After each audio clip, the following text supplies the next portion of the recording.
view of Israel. Professor Jeff Halper is an Israeli academic with a long history of human rights activism. For the past 10 years, he's headed an organization which works to stop the forced demolition of Palestinian homes by Israeli authorities.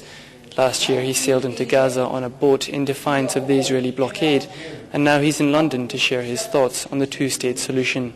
The two-state solution remains the current course for peace in the eyes of Western powers, and at least on the surface for Israel and Fatah. But this Israeli academic believes that the actions of successive Israeli governments over the last few decades have made that an impossible dream. The problem is not a Palestinian state. Israel wants a Palestinian state because there's almost 4 million people that wants to get off our hands. The question is it a viable, sovereign Palestinian state? Because if Israel controls the borders and controls the water and controls Jerusalem and controls the economy and controls the airspace, it becomes a prison state.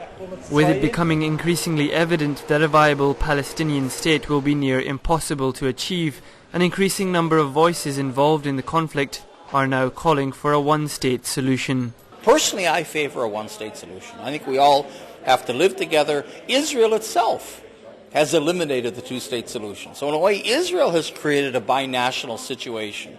But again, because of Israeli opposition to that, the chances of that actually happening aren't really great, at least in the short term.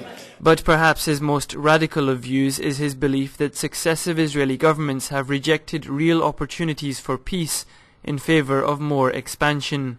In 1988, the PLO in Algiers publicly accepted the two-state solution if, in fact, Israel wants peace and security, which it's always telling us it wants.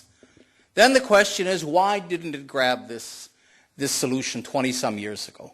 As an Israeli Jew, Professor Halper's views do carry a significant amount of weight, and in London the lecture theatre was at maximum capacity.